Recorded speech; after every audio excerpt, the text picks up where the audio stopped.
Good afternoon, guys and gals. Little update on the Killmatt going into the Ram Charger. I've got about, I would have to say maybe half of it done, I guess.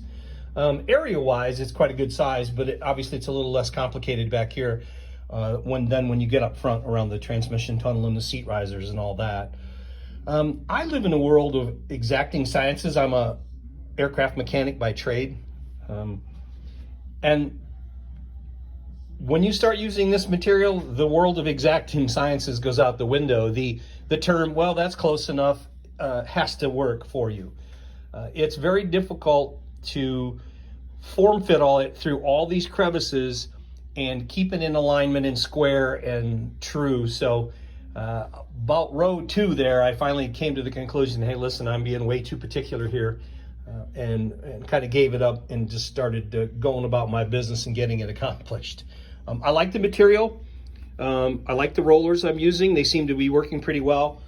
It is roughly 160 bucks worth of material so far into this. I've gotten 3 boxes of the material. I'm almost through box 1. And I think I'm going to have a little more use up front. I think it's going to be a little more wasteful when I get around the transmission hump and the floors and things up there. So we'll see. I got spare if I don't. I'm also going to do the doors like we talked about in the past, so that will take a few sheets. But just some basic tools putting it in, some rollers, basic ruler, Harbor Freight knife, and a couple of the products I used up on the floor. I used this Loctite rust neutralizer on the floors, and then I painted them with this Ace Rust Stop gloss black. I would have liked to have used some color matched material up front, but they didn't make anything out there readily off the shelf that would have matched, and it's under the carpet, so I didn't feel that it was that big of a deal.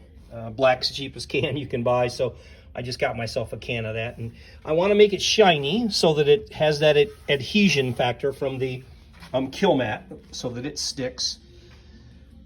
If you do this project, be prepared for it moving around on you, because as you start to stick it down and press it into the valleys and contours and things, it has a tendency to creep one way or the other. So you got to kind of throw out the whole, wow, I wish it was all square and lined up and perfect, because you're just not going to get it to happen, all right? So anyway, pretty happy with what we've got done so far. Going to head forward now into something a little more complicated. Like I said, 2 or 3 different angles here. I'm going to try to do my best to minimize cutting. I'm going to have to obviously move the center console all the way one way, and then do half of it and then move it back the other way, because I cannot take the center console out with the transmission wires that exit down through the floor for the 8-speed. But I'll get it. I'll persevere here. I highly recommend the material for the cost. So far, I'm pretty happy with it. Seems to be very, very adhesively, has some very good adhesive properties to it. It also rolls out very nice when you use the roller, and also goes in all the contours and all the concaves and convexes. So again, Killmatt, not a sponsor, don't get any money out of this, just think it's a pretty good product for the dollar. Well, that's about it for today. Got to get back to work. Not on this, unfortunately, back to my job, but thought I'd take a little lunch break and shoot this for you. Have a great day and keep them flying.